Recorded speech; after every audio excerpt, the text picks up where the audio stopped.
Welcome to Under the Arc Sports. I'm Eric Hobbs. And I'm David Woldingen. And today we're going to preview the St. Louis Cardinals in their wild card round matchup against the Philadelphia Phillies. Before we get into that, make sure you subscribe to our YouTube channel and find us on Facebook, Instagram, and on Twitter. Right, so David, the Cardinals are in postseason play for fourth year running. That said, Busch Stadium's about to have their first playoff game since 2019, since the getting swept out of the NLCS by the Nats. Yeah, and it's going to be a wild ride when you have Albert Pujols, Yadier Molina, and Adam Wainwright all looking possibly at their last season. Well, maybe not Wainwright, but who knows with him. Yeah. And, I think it's a drought for Cardinals fans, 3 years between playoff games at Busch. But Phillies fans don't have any sympathy for Cardinals fans because this is going to be Philadelphia's first playoff appearance since 2011, since Chris Carpenter shut them out in Game 5 of that classic LDS where the Cardinals ended up winning the World Series. And, I love what somebody saw on someone posted on Facebook or whatever social media that they said that Chris Carpenter ought to throw out the first pitch before Game 1. I wouldn't be surprised if he's still giving them nightmares. I think that'd be just a hilarious jab at the Phillies. Well, and it'd be great to have Carpenter back in the building too. Oh yeah. Anyway, this is going to be an interesting matchup, I think, David. The Phillies took 4 out of the 7 games that the teams played, and they played each other on consecutive weekends right before the All-Star break. And it was a weird time for the Cardinals. They were floating around just a couple games above 500, and in Philly, the only game they won was the 4 straight homers game. Yeah, and you also need to remember this was before Jordan Montgomery and Quintana came to the Cardinals. So and before Pujols decided to go nuts. Yeah, and then Pujols in the second half decided to go off after that home run derby, which I think really helped him out, actually. Yeah. But this was before the trades were made, so the team was still searching for a pitching identity at the time. Looking at what the Cardinals are going to put together for a lineup, I think we're in agreement. If it were us, we would some combination of Brendan Donovan, Lars Nootbaar, and Tommy Edman would be your leadoff man, your 2-hole, and then at 9, kind of as like a secondary leadoff man, just to turn the lineup over. And honestly, that'd be as much as anything riding the hot hand. And we're in agreement on this, I think. Yes, and then looking at your 3 and 4 hitters, I mean, Goldie and Arenado. And Stunning.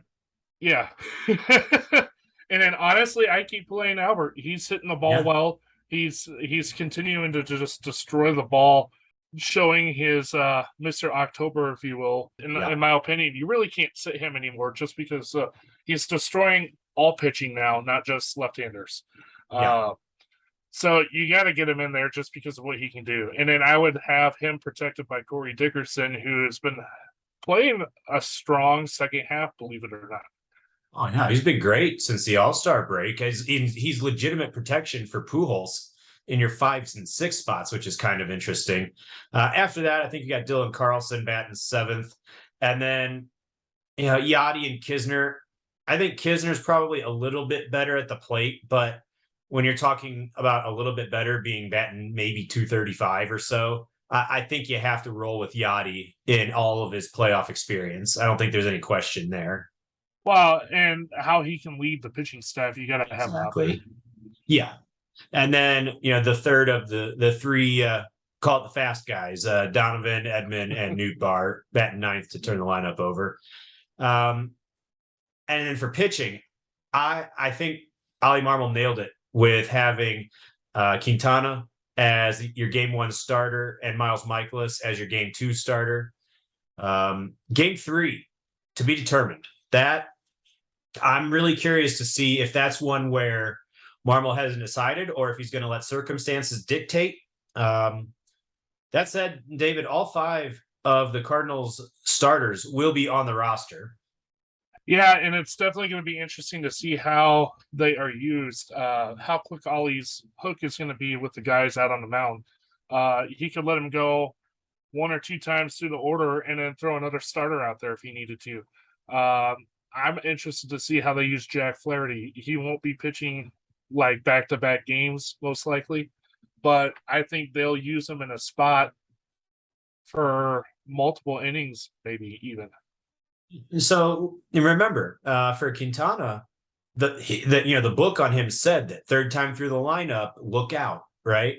That hasn't been so much of an issue since he's joined the Cardinals, but that is the history. So that's something to have in your back pocket. Is all right, maybe third time through the lineup, maybe you go send Flaherty out there. I don't know. Well, that's an option, particularly if his pitch count's not that efficient and it is, fourth inning, saying he's going to the lineup through the third time. That's Right. something to keep in mind. And now that you're in a playoffs, especially a 3-game series, you're not going to hold anybody back. You're gonna have a quick hook, just because you can't find yourself down in a hole, especially in a 3-game series. Yeah. Now, looking at the Phillies, I think their lineup is different from the Cardinals in that where the Cardinals are so reliant on Goldie and Arenado, as we saw in September. They both slumped, and there was a stretch where the Cardinals lineup was just hilariously bad. They all just slumped at once. The Phillies aren't like that. So they have, rather than one or two MVP candidates, their lineup is just filled with really solid guys. And, you look at JT Realmuto. He may be the best all-around catcher in the game. He actually led the Phillies in steals, 21 steals. Well, that's something crazy to see out of a catcher. And then David Schwarber. The line on him is just incredible. Let me pull this up so I can read it. Kyle Schwarber, 46 home runs, led the National League. 94 RBIs among the league leaders.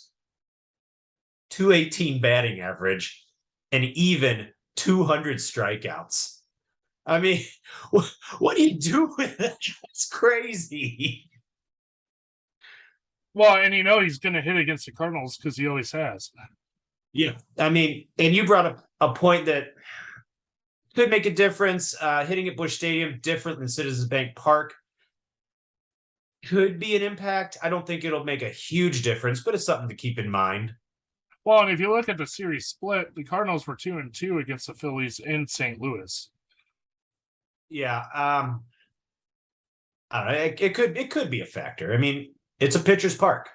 Bryce Harper did not play against the Cardinals this season. He was out injured.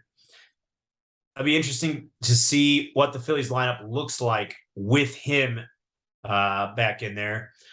And then you got the first baseman, Rhys Hoskins. He had 30 homers of his own. So you look at this lineup, and that's not even talking about Nick Castellanos. Cardinals fans, plenty familiar with him going back to the whole brawl with out in Cincinnati. It's a deep lineup of guys who are not necessarily superstars, but guys who are perennially either all-star or just short of being all-star caliber guys. And that's a tough thing for any pitcher. Yeah, they're capable. They're able to put up runs, and they're hot right now. Yes. They made a run to get it where they are. The Cardinals, of course, had their part locked up for a while, so they were kind of resting guys and getting people prepared.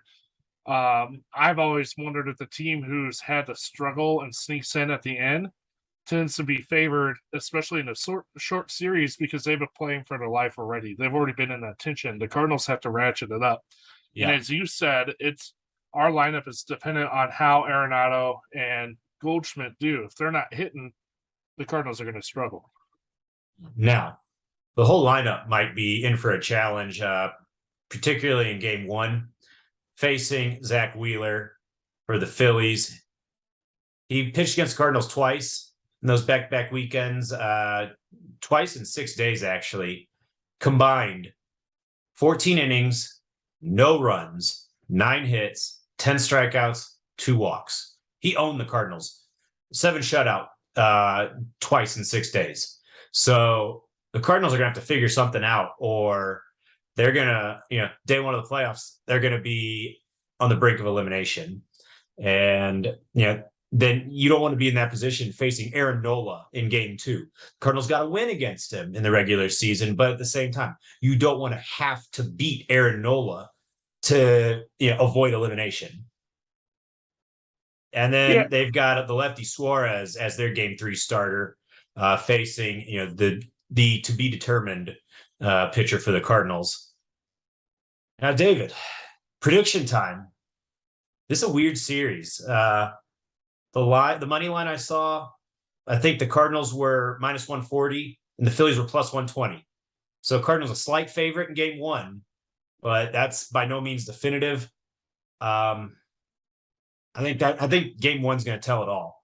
If the Cardinals are just owned, 7 shutout again by Wheeler, something of that nature, it could be real quick series that feels long for Cardinal fans. That said, I think this lineup is deeper, particularly with the emergence of Pujols and Dickerson. I'm going to go with the Cardinals in 3, a full 3-game series. Odd as that is to say with the new setup, but Cardinals in 3. Yeah, and I actually am along the same mindset as you are. I honestly think they could pull off the first game against Wheeler. The age-old charm, third time's a charm deal, could be in play here. Then again, it's been so long since we faced the Phillies. It's like you're facing a whole new team again, because we didn't see him except before the All-Star break. So based off that, I say the Cardinals in 3 as well. I think they will drop one, and it might even be the first game just because they're trying to ratchet up and get into that playoff tension, if you will. The one good thing the Cardinals have, because they won the division, they have all 3 games at home. They don't have to travel.